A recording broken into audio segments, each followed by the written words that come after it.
Sejujurnya, ilmu tadabbur tu memang kosong. So that is my biggest pain point, di mana saya nak faham Quran tapi saya tak faham. So sedih lah Ustaz, sedih. So apabila Ustaz tulis buku ni memang sesuai untuk beginner. Kenapa? Ilmu tadabbur tu atau surah pertama yang kita tadabbur adalah surah Iqra kan. Dan ia memang membuka hati saya di mana kita sepatutnya selalu cari ilmu. Dan apabila saya baca buku itu, saya rasa macam happy. Faham tak? Kenapa? Happy, sangat happy. Kenapa happy? Sebab dulu saya malu. Ilmu saya agak kurang lah. So apabila saya baca buku ini, saya macam tenang.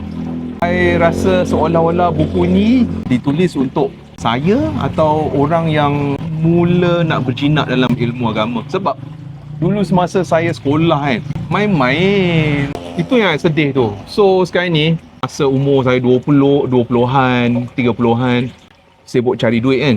So macam mana? Adakah saya macam masih tutup mata? Adakah saya tak belajar? Adakah saya give up?